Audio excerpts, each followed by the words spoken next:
Well, welcome everyone. We want to welcome you to our February 2023 edition of the Research to Implementation webinar series here from NCAT. We've got a great topic today. I'm super excited about it. It's the use of smaller or fine screenings in our mixes for pavement preservation. So again, this is going to be, thin lace discussion, preservation, and using some of those really small nominal maximum aggregate size mixes. And we found some really great success with those, not only in the research that we've done on the NCAT test track, but also what we've done with our off-site tests, the things like Lee Road 159 and our work in Minnesota. And then we've got a special guest today that can talk to us about some of the ways that that was implemented at a DOT level. So as always, I'm going to introduce everybody, and then we're going to kind of go down through the list here. We're going to have Buzz start off, and then we'll go with Adriana next. And then our special guest, James Williams, he works for APAC now, but he used to be part of the Mississippi DOT. So as always, please put any questions that you have in the chat box. We'll try to answer those kind of on the fly as we can, but we'll take some time near the end to go ahead and follow through with those again and go from there. So without a further ado, Buzz worked for 12 years with the Alabama DOT and 2 years as a private consultant in the private sector before coming to NCAT and becoming the first test track manager in 1999. He's now an associate director with NCAT and also an Auburn University research professor. And Dr. Adriana Vargas, she received her master's and her PhD at Auburn. She worked as a private consultant before she came back to school here at Auburn, and she also was a professor at the University of Costa Rica. She's currently an assistant research professor at NCAT. Her main areas of research are pavement preservation and pavement management. In fact, she's got the pavement management class on campus this semester. She's the lead PI for the NCAT and Minroads Pavement Preservation Group study, which is a pooled fund. And really the goal of that is to try to find the life extending benefits of the various treatments, looking at both the hot environment in the south and the cold environment in the north. So, and then our special guest today is Mr. James Williams from APAC. He is a registered professional engineer with 31 years experience. James served in various roles in the Mississippi Department of Transportation, including the state geotechnical engineer, the state materials engineer, and ultimately he ended up being a deputy executive director or a chief engineer. And now James works for APAC Mississippi Incorporated, and he serves as their engineering manager. So please keep yourself muted if you can. Type your comments in the chat box or your questions in the chat box, and we'll go from there. So Buzz, take it away.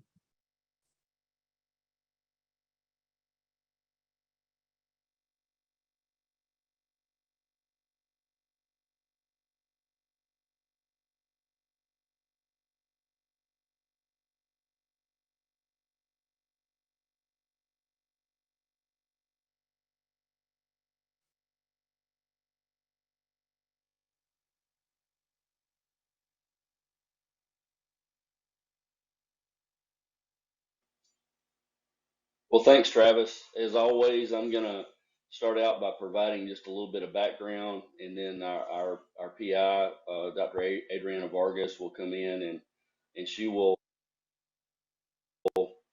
discuss the research that we've done with these types of mixes. We'll have some discussion on practical use, and then finally I'll come together in the end and provide some takeaways. Of course, all this starts with the test track for us, and I sort of grew up with the Alabama DOT, and I had frankly a bias against the performance potential of the types of mixes that we're discussing today, the smaller, finer screenings type mixes. And I was sort of taught in the DOT, well, these mixes are okay for low volume roads, but they really we have to be careful in how we use them when we have higher traffic volumes. But the track completely changed my mind about that. We like to say that we're data people. We let the data speak with the research that we do at the NCAT pavement test track and on the off-track test sections that we've done, and that certainly is the case for the mixes that we're talking about today. So I'm going to go through the track history, the background of our experience with these types of mixes. For us, it all goes back to test section W6 on the 2003 track, the 2003 3-year research cycle. And then everything else that we did on the track and off the track is sort of a cousin to that mix that we put on the track back in 2003 that is still there, by the way, 20 years later, and 65 million easels plus or minus later. So this mix was a limestone screenings and sand mix. The screenings, it's 70% limestone screenings, 30% hard sand. It's a it's a natural sand, but it's a processed sand, so it's really angular. You can kind of think of it like a processed gravel screenings type material. And it was a 475 in mass mix that we put on the test track in a 3/4 inch lift for the state of Mississippi. That was in 2003 on section W6. So fast forward now, the '03 track, the '06 track, and the '09 track, after 30 million easels through those three research cycles, that mix just really looked armor plated. It was providing good friction numbers.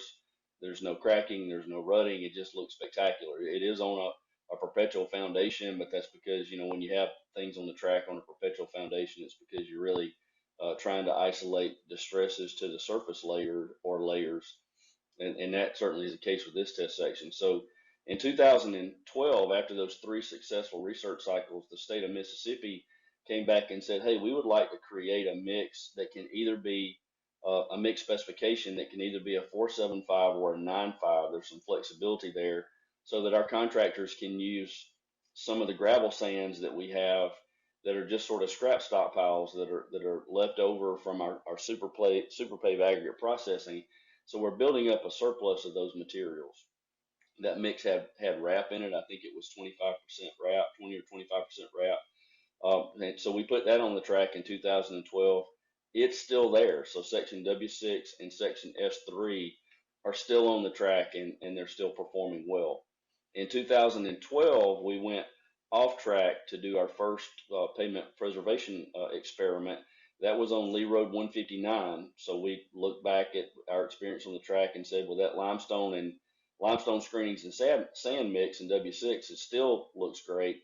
Let's use that mix. It's really easy to run. It's very predictable to run.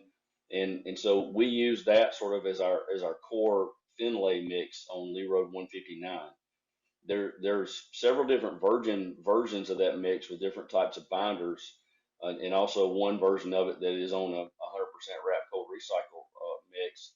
But there's a wrap version, a high wrap version is 50% fine fractionated wrap, and then there's a 5% post-consumer shingles version of that mix. All those mixes are still in service on Lee Road 159, and this summer will be 11 years. So go one step farther to the 2015 3-year research cycle on the track.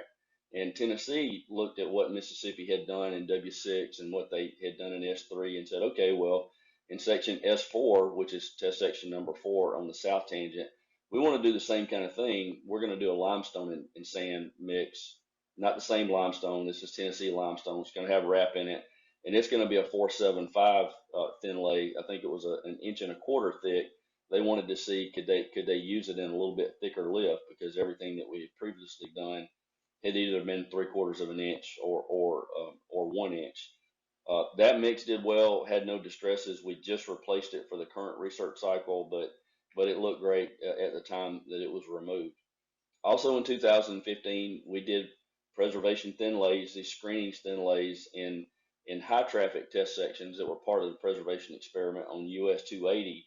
And in this mix, we had the virgin versions of this mix that were, a cousin to W6 like everything else. But we also had a balanced mix design using the technology that we had available to us at the time, by trying to optimize the amount of wrap and RAS that we put in that mix. So instead of, like on Lee Road 159, we had a 50% wrap and we had a 5% shingle mix. On 280, we ended up, I think, with 11% fine fractionated wrap and 3% post-consumer shingles, as we subjected it to a balanced mix design process. In 2016, as part of the Minroad partnership, we mobilized to go up to Minnesota to support our partners up there in the construction of pavement preservation test sections, emulsion sections, and also thin lay sections. And so we did the wrap RAS version of all the thin lays that were on 280. We did the same thin lays and the same combinations on County State 8 Highway 8 and on US 169 up in Pease, Minnesota, using regional aggregates and regional binder grades. But again, with great success, all those test sections are still there and they're still performing well. In 2019, then we went back up to Minnesota and we did another version of those same mixes, those peas mixes that we had placed in 2016 in a recycle experiment on 70th Street, which is the access road to the Monroe test facility. So we put a 1-inch thin lay on top of all the cold recycle sections, also with just a 1-inch control and a 1-inch over hot mix control. That mix that we did on 70th Street did not have any post-consumer shingles in it. Didn't have any shingles in it at all. It was a wrap mix, and I believe it was 20% processed wrap that we included in that mix, just 1-inch thick. Those mixes are still there, still look great. And then finally in 2021, on the off ramp at the test track, when we did our 2021 track build, we put the same mix, that W6 mix, as a surface mix, a 1-inch surface mix on a whole variety of cold recycle test sections, so that we could really put it to the test under heavy truck traffic. But the off ramp only sees something like 1.5% of the traffic that the track sees, because we only use it when we're getting trucks on and off the track. Of all the experience that we have with all these screenings type thin lays, really the only two that were disappointing, that are still in service but with a lot of cracking, are the 50% wrap and the 5% post-consumer shingles mixes that are on Lee Road 159. And those mixes were volumetric designs. They were not balanced mix designs. So we just dropped that material into those designs. So a lot of history with these smaller, finer screenings type mixes. Now I'm going to hand off to Adriana so that she can do a deeper dive into the research.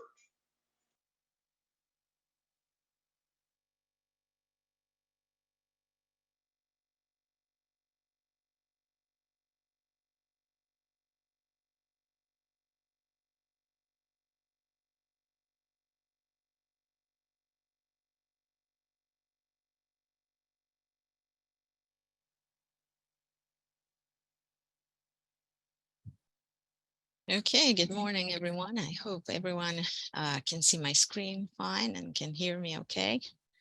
I'm going to be talking about the thin lays and emphasizing what we have done for the PG study, since those were specifically with preservation in mind. But I wanted to start by giving just a quick recap of what those thin lays are. So when we're talking about thin lays for preservation, I think if you ask anyone what a thin overlay is, you'll get different answers. There's not really an official definition, but we're generally talking anything less than 1.5 inches. So probably somewhere around 3/4 of an inch to 1.5 inches. Most of our thin lays are 3/4 of an inch. We have a few that are 1 inch thick. So 1.5 inches will be on the thicker side of the thin overlays. If we are going that thin, we're going to have small sized aggregate to be able to accommodate the thickness to nominal maximum aggregate size ratio. So in our case, our thin overlays are 4.75 millimeters, as Buzz was saying. The binder and everything else is selected just like you would with a normal design. So you can have neat binder, you can have polymer modified binder, you can have wrap and ras, as Buzz was saying. If you properly design, hopefully you can get the best out of it. But essentially, you're just doing an asphalt concrete and placing it very thin. When do we want to do a thin overlay pavement preservation treatment? Well, even though they're overlays, these are still functional. So we want to have a pavement that is in good structural condition. It can have some distresses, but they should not be load related or structure related. You have to have a good pavement to put in over if you want to get the best out of it, if you're truly doing pavement preservation. Where do we want to use them? Well, we can address things like raveling, oxidation, minor cracking, minor surface irregularities, skid problems. Those are all things that you can address with a thin lay. And as you will see later on, we can also put them as a wearing surface on full recycled basis, which is what we did on US 280 and 70th Street in Minnesota. And how we do them, it is not that different from just doing a regular paving lift. But there are things that you have to watch out for during the whole process. So for production, for example, if you're going to use the finer aggregate, it's easier to have moisture accumulate in those finer stockpiles. So that has to be controlled rigorously. This is one type of mix or one type of application where using warm mix additives as a compaction aid can be very beneficial. They are going to cool down very quickly. So that brings me to the next part, placement and compaction. Surface preparation is very critical. Delamination could be a problem. You're going to pave real thin, and that interface is going to be very close to where those forces happen that will cause slippage. So you want to be very careful when you're cleaning up the surface and applying your tack coat. These are things that you always have to do anyway, but you have to pay special attention if you're doing a thin lay. And then if you're doing it thin, the heat's going to dissipate faster, exponentially faster when you're doing something like this. So you got to be ready to move on to the compaction process. And this is where the warm mix additives may be beneficial to help have more workability and just longer time for your placement and compaction. For quality control, it's hard to measure density in such a thin lift. You want to monitor consistency. So be sure to just be achieving consistent results. Now going into our preservation thin lays for the PG study, we have test sections like Buzz was saying here in Alabama and Minnesota. Most of them are 3/4 of an inch in thickness, with the exception of the ones that are on top of cold recycled bases. The nominal maximum aggregate size is 4.75 millimeters, like I said. And for materials, again, like Buzz was saying, we have virgin materials, we have asphalt binder replacement mixes that have wrap and RAS. We've used neat binder, polymer modified, and highly modified binders. And from all of the sections that we have, they're ranging between 3 to 10 years in service. Actually, it's closer now to 4 and 11, but you can see it's a wide range of performance periods that they have been in service. And then we've placed them either over the existing pavement with and without micromilling.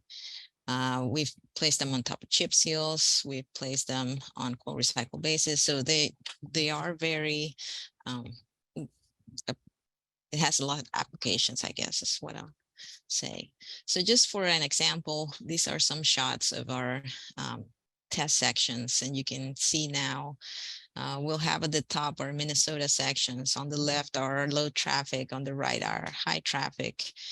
And so the ones at the top are the newest ones. They're about 6 years since they were built.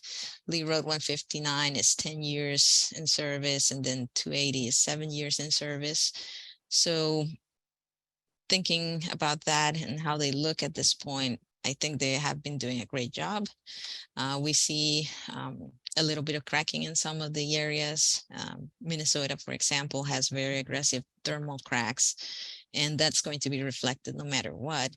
But the thin lays have been very effective in controlling the severity of those cracks and helping in turn just having smoother pavements compared to a pavement that didn't get anything done to it. So for the most part, they're in good condition.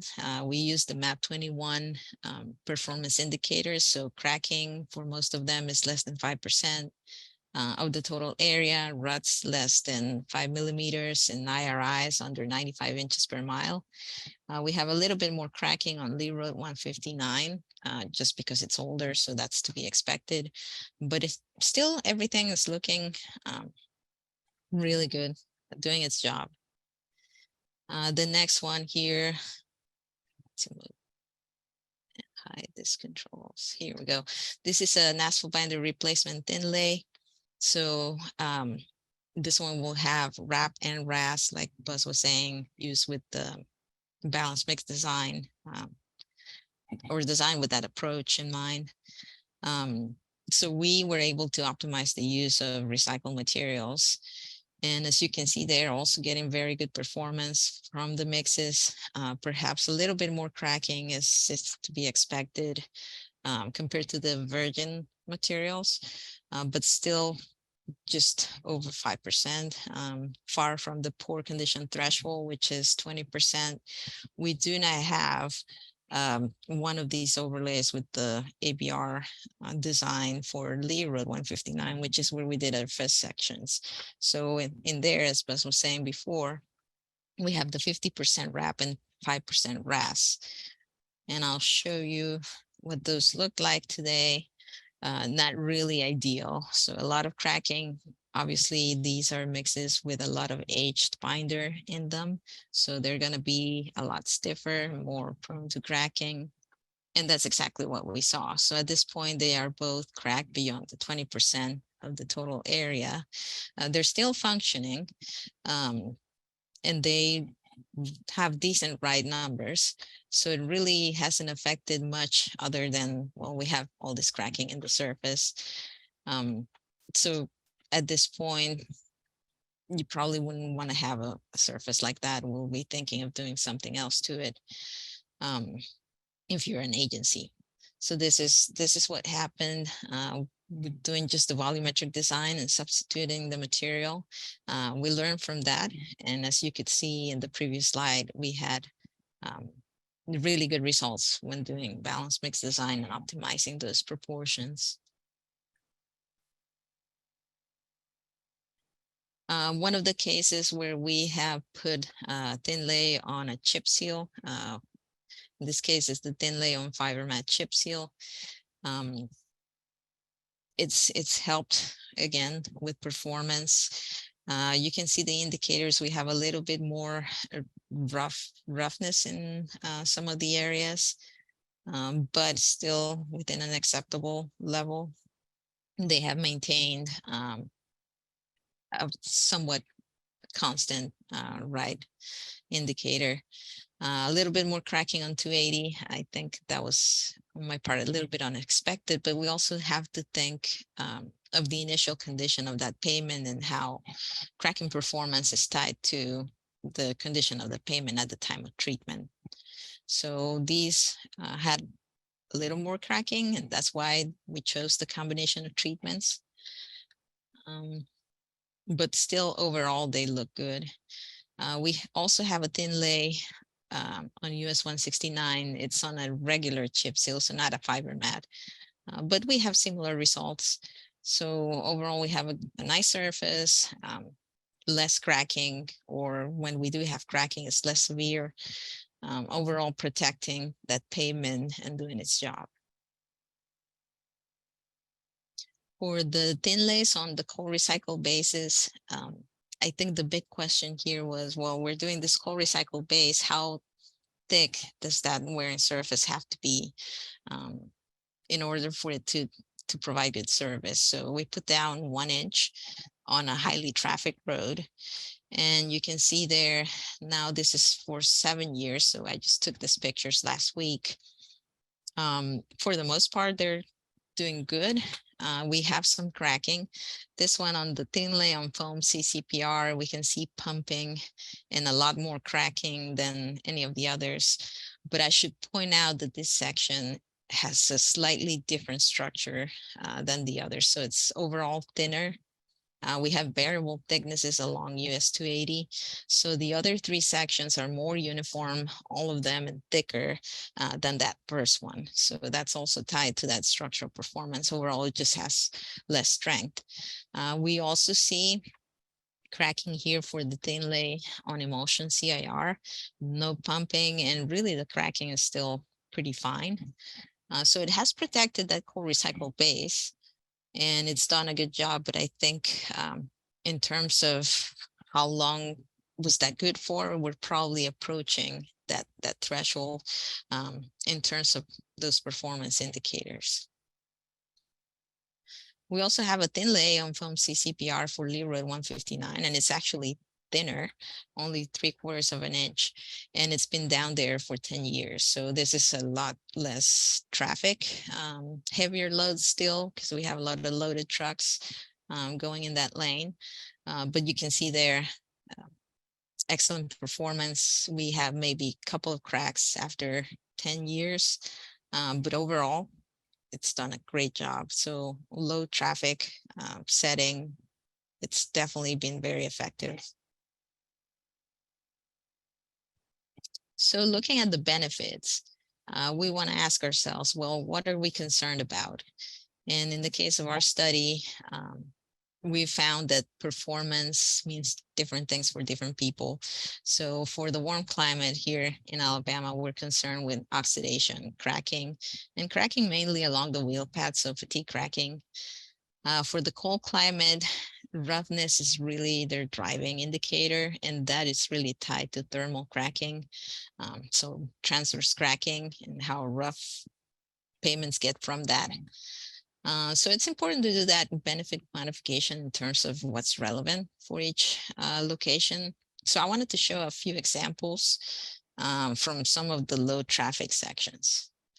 The virgin thin lay, for example, how is it doing in terms of cracking? So we have on the left, Lee Road 159 here in Auburn, and then CASA 8, which is the equivalent county road, but in Minnesota.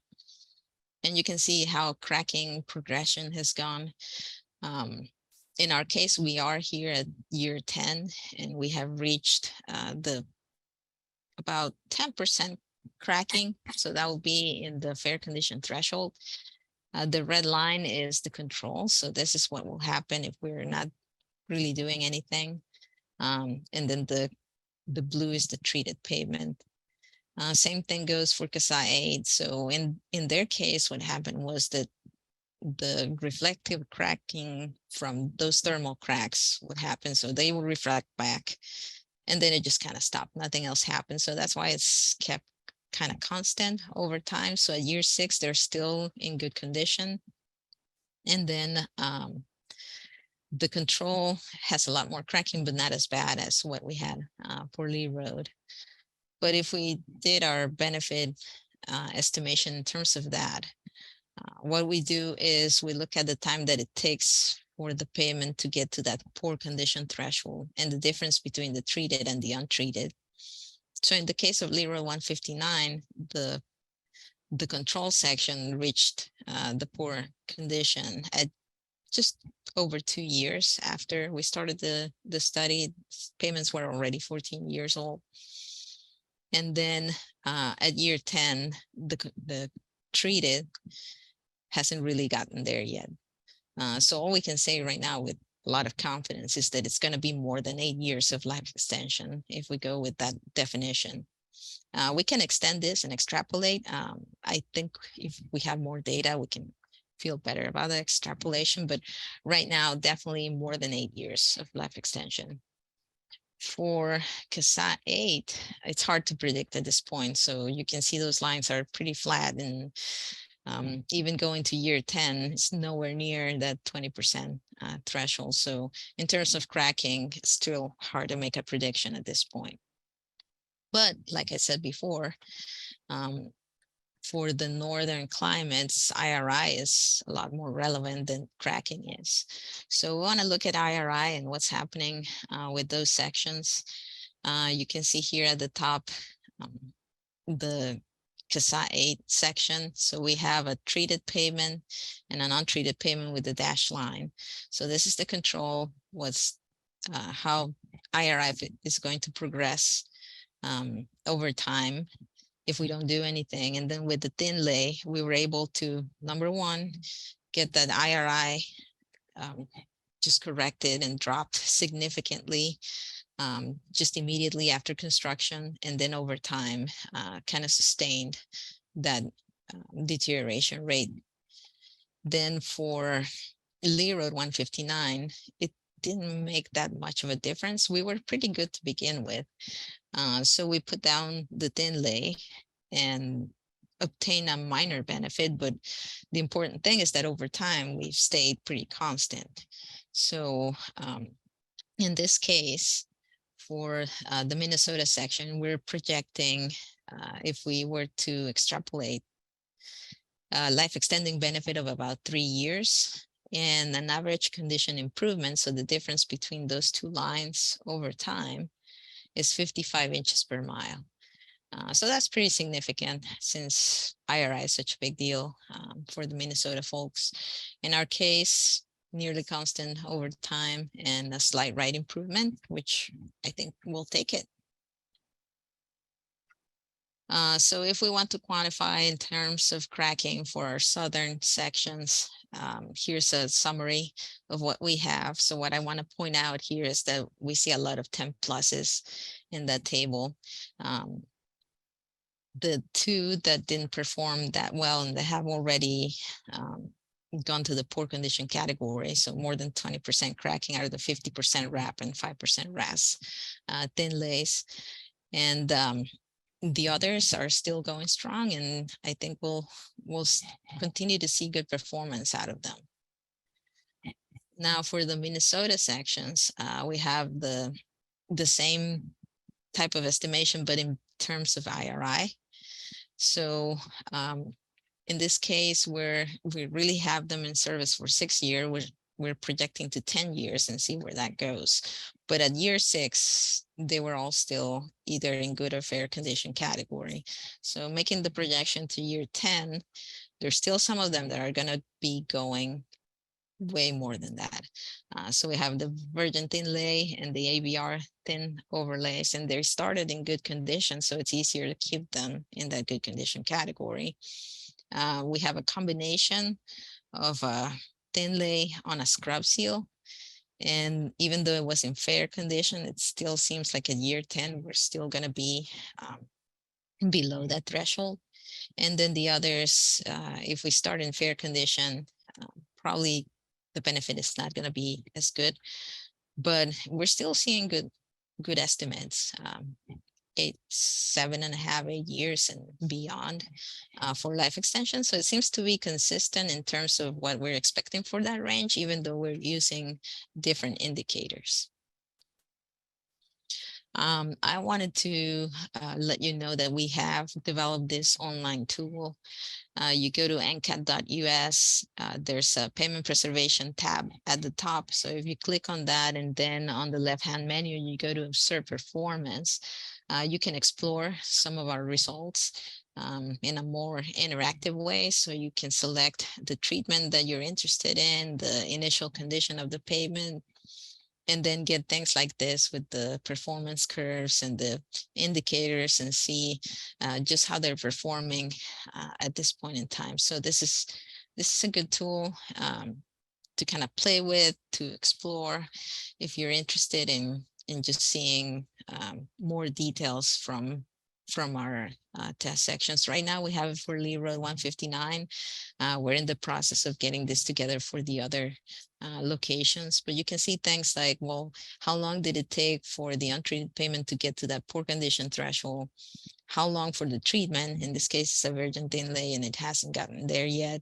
And the average crack reduction over time, or you can select a particular point in time where you will want to see that. One more thing that I wanted to bring up is texture and friction, because that could be a concern. We're doing sections that are very, or aggregates that are very fine.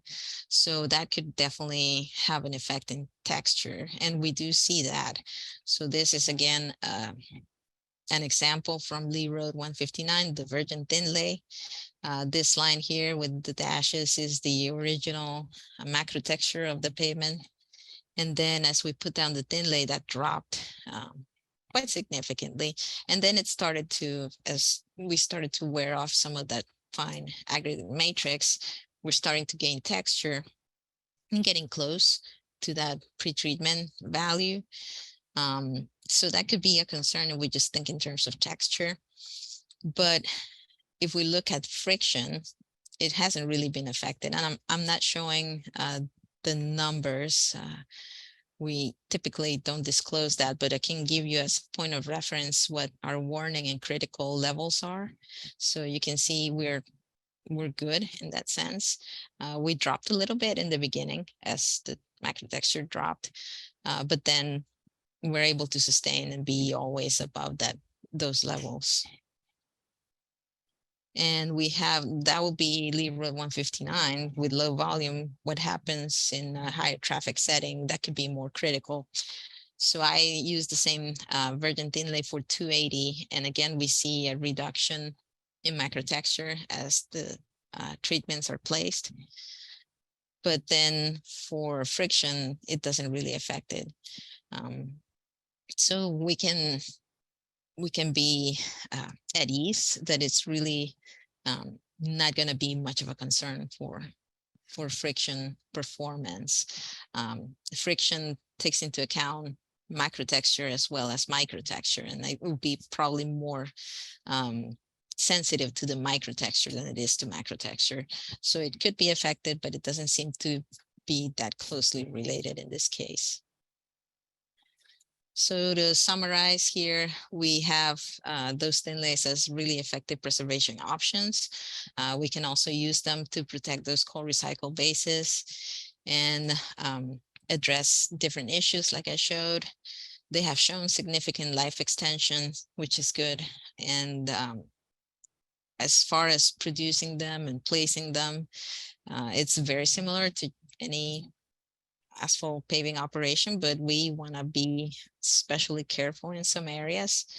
And we haven't had any friction problems resulting from application of those finer mixes. So with all of that, I think pretty much summarizes our experience from the pavement preservation study side.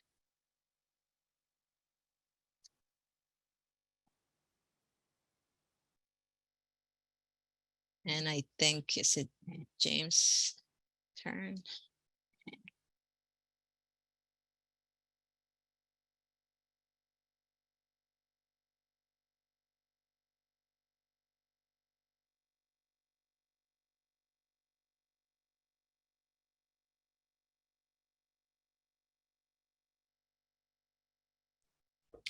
Okay, hopefully everybody can see my screen.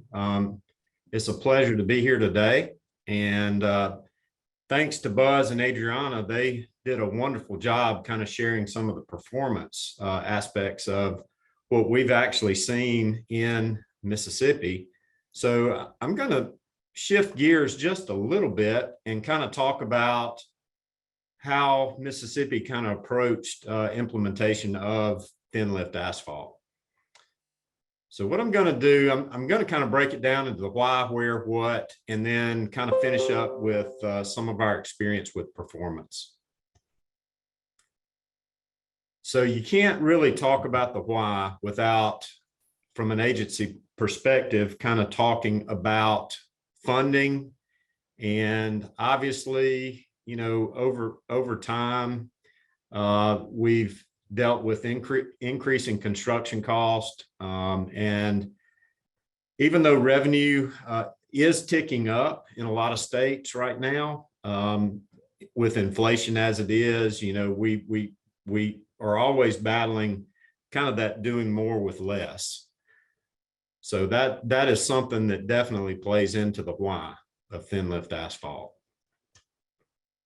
Adriana did a really good job kind of communicating the concept of pavement preservation. I won't really go into that, but obviously from a state agency perspective, if a state agency can keep good roads good and avoid kind of that reconstruction, what we found in Mississippi, that reconstruction cost could be, 10 times, as much as 10 times the cost of, doing routine preventive maintenance. So all of that considered, that kind of goes into the why from an agency perspective. But thinking about the traveling public, with thin lift asphalt, what we see in Mississippi is we're routinely measuring 30 to 50% ride improvement, even though we're only paving at times 3/4 of an inch with our thin lift asphalt. So there's obviously some benefits to the public related to ride. Also, what I've found over my career with public perception, when you pave a road, whether it's a thin lift or you completely reconstruct or you do a mill and inlay, the traveling public feels like that's a new road. So the thin lift definitely kind of fits that bill as far as kind of perception with the traveling public. Also, some benefits to the traveling public. Obviously, we're preserving the underlying paving structure.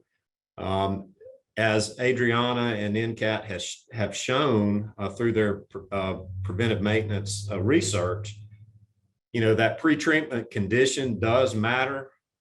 So we need to apply these treatments at the right time.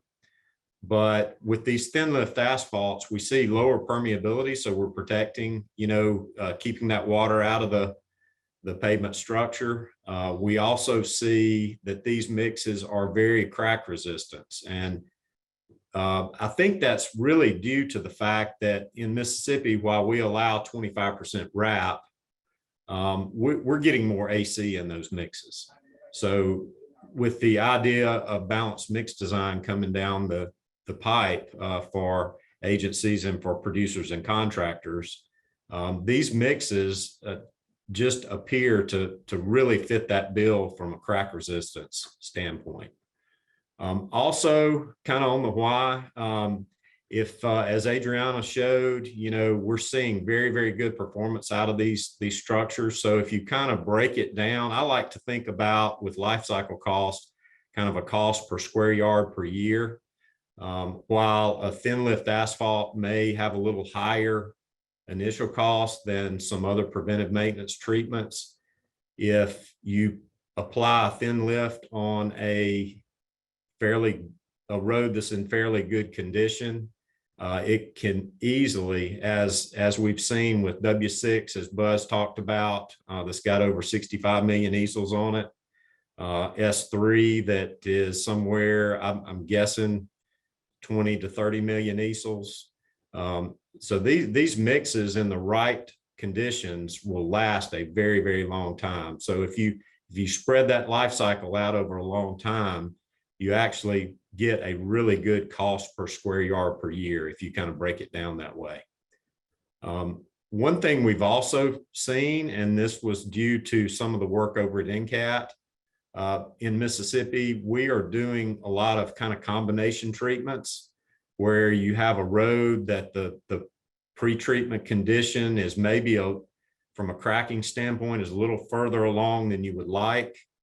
We've seen very good performance doing scrub seals to try to seal those cracks up and then doing a thin lift overlay over that. Those combination treatments seem to have some synergy that gets really, really good performance.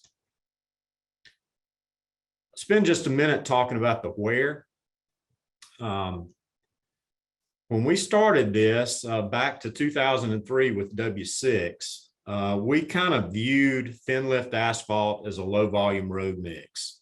And what I mean by low volume road, the state highway system, for instance, in Mississippi, has, we call them 3-digit roads. They're kind of collector roads. We have a lot of farm to market roads. Those low volume roads, a lot of times they don't have a lot of truck traffic either, if it's outside of our agricultural areas. So that really was a niche that we wanted to kind of catch with the thin lift asphalt.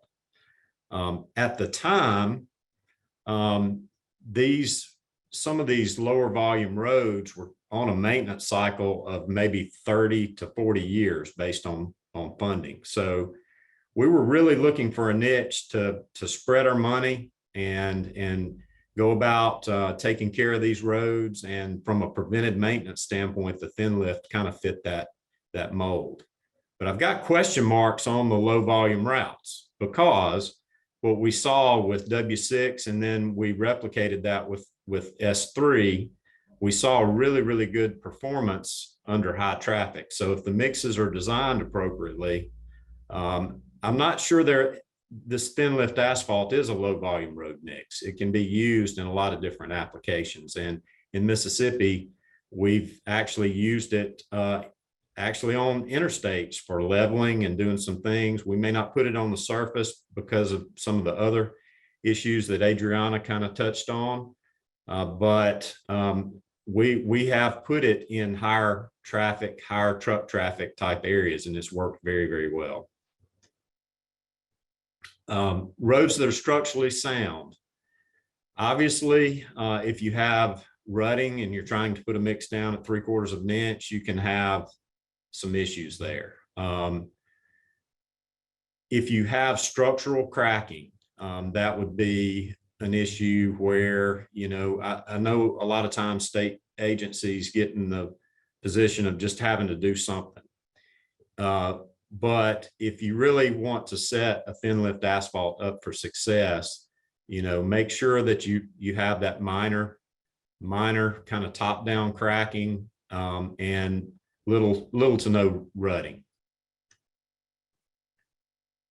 When you talk about the where, it's extremely important to have good data. And in Mississippi, we've been very fortunate to have very good system-wide pavement management data. The Mississippi DOT did a great job developing distress decision trees that helped kind of give that menu of treatment options for various types of pavement distress. Thin lifts were built into that probably a decade ago. So that kind of gives you a time frame of how long Mississippi DOT has been using that as one of the options for preventive maintenance. Obviously, kind of using that preventive maintenance or pavement preservation motto, the right treatment, the right time to extend life, treat pavement distress, minimize life cycle cost, all of those things apply. And again, what I have seen personally, and Mississippi DOT has seen, you know, these combination treatments on roads that are maybe cracked a little bit more than you would like seem to work really, really well. I'm going to shift gears just a little bit and talk about the what. And what I really want to focus on here is the partnering effort with industry and the state agency. The mix that was put in W6 was a 475 super paved design. In the mid to late 2000s, what happened in Mississippi is we started the policy of using SMAs and OGFCs on our interstates. What that resulted in was these huge mountainous stockpiles of kind of byproduct materials at our aggregate facilities. And a lot of times that material was, you could call it manufactured sand, you can call it 3/8 minus, you can call it screenings, you can call it whatever you want to call it. But that was kind of a byproduct of starting to use these SMAs and OGFCs that were more of a gap graded type material. So that really led to a partnering effort. And what you find is that as we kind of go through some of the general specifications, what we really set out to do was to allow the producer to design a mix that would perform, but really optimize the materials that they had on hand to try to control cost. If a producer can use a byproduct that couldn't be used for something else, typically that helps with cost. So one of the things we did is we allowed the designer, based on the materials that they had, to kind of design between a 4.75 and a 9.5. Most of these materials, or most of these mixes, fall somewhere in between because we're using a lot of that manufactured sand or that 3/8 minus material. We also looked at air voids, and one of the things we looked at related to air voids was the permeability. And what we found was that even at, say, a 6% design air void, we were still getting very good permeability performance with those mixes. So we allowed the designer, based on their materials, to design somewhere between 4 and 6%. We allowed 25% wrap. What we saw in Mississippi was that most of our producers, either through the specifications or through just their normal use, were crushing, processing, screening wrap. And so we said, okay, let's allow wrap to be used up to 25%. Typically that's a fine wrap, and it helps with that virgin AC. So that helped control cost. And then we allowed up to 30%, as Buzz said, kind of a hard sand. We allowed that. Sand is the cheapest product we have.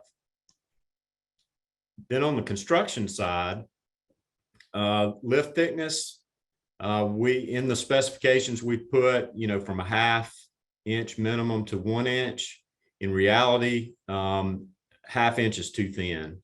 Typically, Mississippi DOT is specifying 3/4 of an inch to an inch. A lot of times these are 3/4 of an inch in variable type mixtures. A lot of times this is done as a single lift overlay, although a lot of the jobs now are kind of a combination treatment depending on the pre-treatment condition.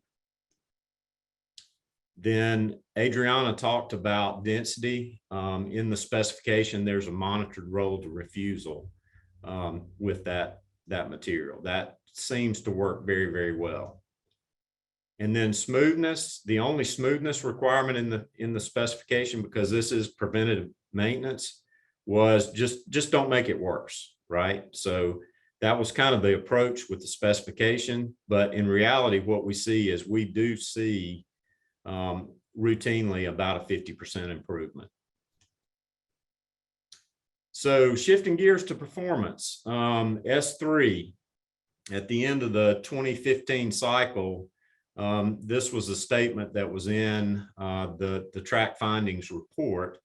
And as you can see, after 20 million easels, there was essentially no rutting. The amount of cracking was less than 0.2%. Very, very good, solid performance. I will tell you, during the planning process for S3, we actually doubled the material to make sure that if the mix did not perform through an entire 10 million easel cycle, that we have material on hand to replace it. And it's still in place today. So just a testament to the performance of that mix using local materials. And I'm going to finish up with some recent success. As Travis mentioned, I now work for APAC, Mississippi. And in 2022, we paved a state highway. It is a fairly low volume road highway, but this particular road got a Napa Quality and Construction Award, and also got a MAPA Quality Paving Award for this past year. Just a little bit of notes about the job itself. This particular job, because of the pre-existing condition of the pavement, the DOT decided to do a 3/4 inch leveling lift with that thin lift mix, and then overlaid the entire job with a 3/4 inch surface. So structurally, that wound up being 1.5 inches of mix, but in reality, a great job. Just from a smoothness standpoint, overall, there was a 72%, 73% improvement on the ride. And on average, across the entire job, the RRI was a 30.8. Extremely good job. This is typical of jobs that we're seeing in Mississippi with the thin lifts. And with that, I'm done unless there's any questions.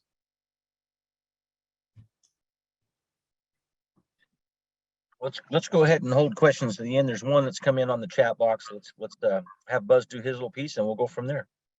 Perfect. I think you'll need to stop sharing.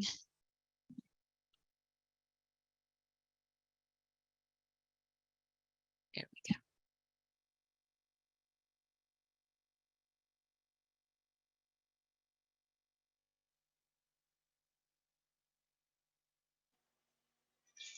Well, thanks for that great information, and so I'm gonna come here in the end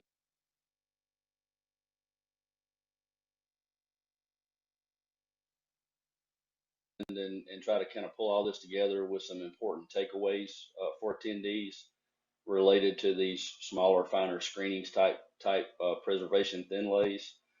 Well, you know, we've got track proven performance for these mixes. You know, we always say we do 3 types of research. We do mix and materials research, milling and inlaying. We do structural test sections, and then we do preservation research. And these mixes very much fall into the preservation toolbox. Have a long history of good performance with these mixes everywhere that we've put them. As I mentioned earlier in my part, the only place really that we've been disappointed is when we had the volumetrically designed 50% fine fractionated wrap and 5% post-consumer shingles. And when we went back in and did a balanced mix design with that later, that was on 159. When we moved out to 280, we were very pleased. So we've had good performance in both of the climate extremes in the Gulf Southeast and then in the frigid north.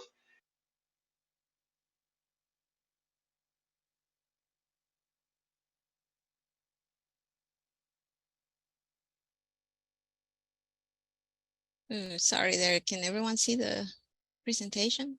Right now we see just the people, Adriana. Okay.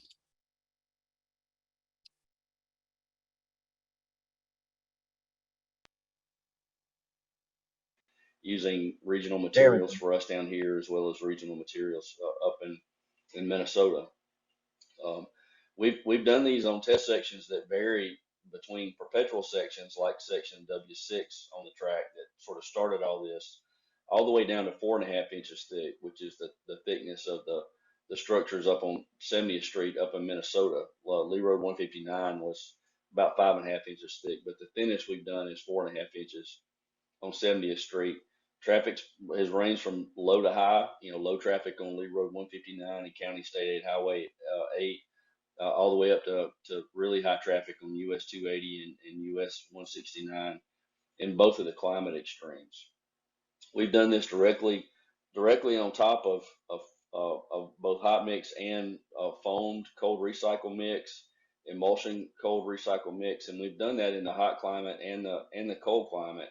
And we've also done it on, we've done the off-ramp preservation test sections at the track on top of engineered emulsion and engineered emulsion plus recycling agents, and then also just recycling agents in addition to foam, and had good performance with all of those configurations. This allows us, like what happened in Mississippi, as was described in Mississippi, to utilize our screenings that really are building up surpluses in a lot of regions. Not everywhere, but in some states, in some of the stone states, you see, you know, kind of screenings mountains that have built up over time that are similar to the gravel screenings type surpluses that built up over in Mississippi. These mixes allow us to use those types of materials because they are smaller and they are finer. Like what happened that was described in Mississippi, they created a relatively open specification that where it could be either a 475 or a 95, but it was a great way to use those materials. The only caution that I would provide with these mixes is that they are low macro texture mixes, these dense graded 475 preservation thin lays. So if you need macro texture, if you need somewhere for the water to go to stay out of the pavement tire interface, like if you got high speeds or if you have sharp curves, just make sure that you understand that low macro texture is a feature of these mixes, and you need to understand that when you specify their use. So in the preservation study, as Adriana described, we've got really good information on the life extending and the condition improving benefit of these mixes, like we do with all the other emulsion treatments.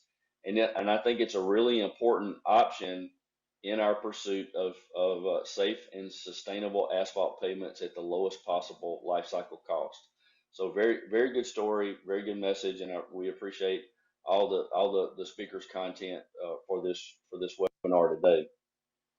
So there's our contact information if you'd like to follow up with us directly, and if you know for some reason you don't have time to hang with us for chat answers to your questions, or if you just would like some additional information, we appreciate all the content that was provided today by our speakers.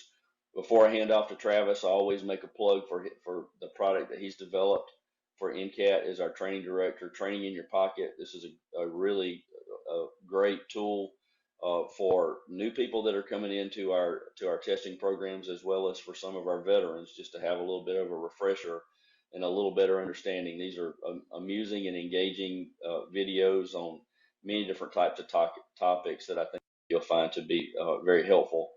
And finally, before I hand back off to Travis, we want to give a plug to our next webinar, which is on March the 16th, and that one is on maximum thicknesses for perpetual pavements.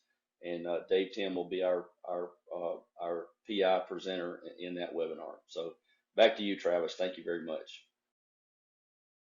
Sounds good. Thanks, Buzz. Just wanted to grab a couple questions real quick. We're past the top of the hour. I always like to get done as soon as we possibly can. One question, James, I want to throw it to you real quick, being a practitioner there in your past, is if we have a thin lift that we put down using these finer gradations like this, and it lives its life out in that 7 to 10, whatever we may years beyond that, do you recommend milling that off before you replace it, or would you go over the top of that again, or would you just say it depends? I think it obviously depends, Travis, and it kind of goes back to the state agency's pavement management data and what triggers they set up. You know, what criteria they use to determine if a pavement needs to be milled or not. Now, we'll put a plug in from a producer contractor standpoint. I know in Mississippi we need to mill more, and there's a lot of reasons for that, but one is as we look at carbon footprint, we look at EPDs and some of the things that are being presented on a national level. Really, one of the ways to really cut at that is to use more recycle in our mixes. So I would put a plug in for that, but to answer the question, it depends. Yeah, I agree, especially from my experience in West Virginia. You know, if it's in good shape still, you know, and it is that right road for that treatment, I think just overlaying it is great, especially if we have no debonding issues. We had some debonding issues in some of the projects I dealt with. The other one that was on here real quick that I want to make sure that we get to you is does Mississippi use non-polymerized asphalts in thin lip? Or are there any special traffic restrictions that you guys use? So there are some traffic restrictions. Typically these mixes, because as I said, they started off being low volume road type mixes. So we have mostly used non-polymerized asphalt in those mixes. With that said, I think the DOT now would, in the right application, kind of push that envelope traffic wise. So we actually in Mississippi have a map that shows the routes that would have to have polymer included in the mix. So it's not that it can't be done. It just right now on most of the roads it's being done on, it's non-polymerized. Yeah, yeah, I get that for sure. You know, we put it on I-70 in West Virginia. You know, that's a pretty major east-west carrier, especially freight-wise. We also put it on I-64, which is one that's kind of a diagonal that comes through Kentucky and down into Virginia, and found great success with it there on those interstate type traffic.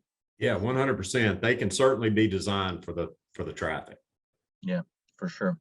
Adriana, I want to throw this other one. I'm going to bounce two of these together. I want to see if you can give us some insight here. Do you feel like there's any optimum gradation or any considerations that we really need to look at with our gradations as we do these finer mixes? I think we have to use the same requirements that we would normally have for any asphalt mix. I don't know if James, in your experience with the DOT, if you had anything in the spec that was different, but I think overall it's just asphalt. I would agree. One of the things we really focused on was trying to use some of those kind of byproduct materials.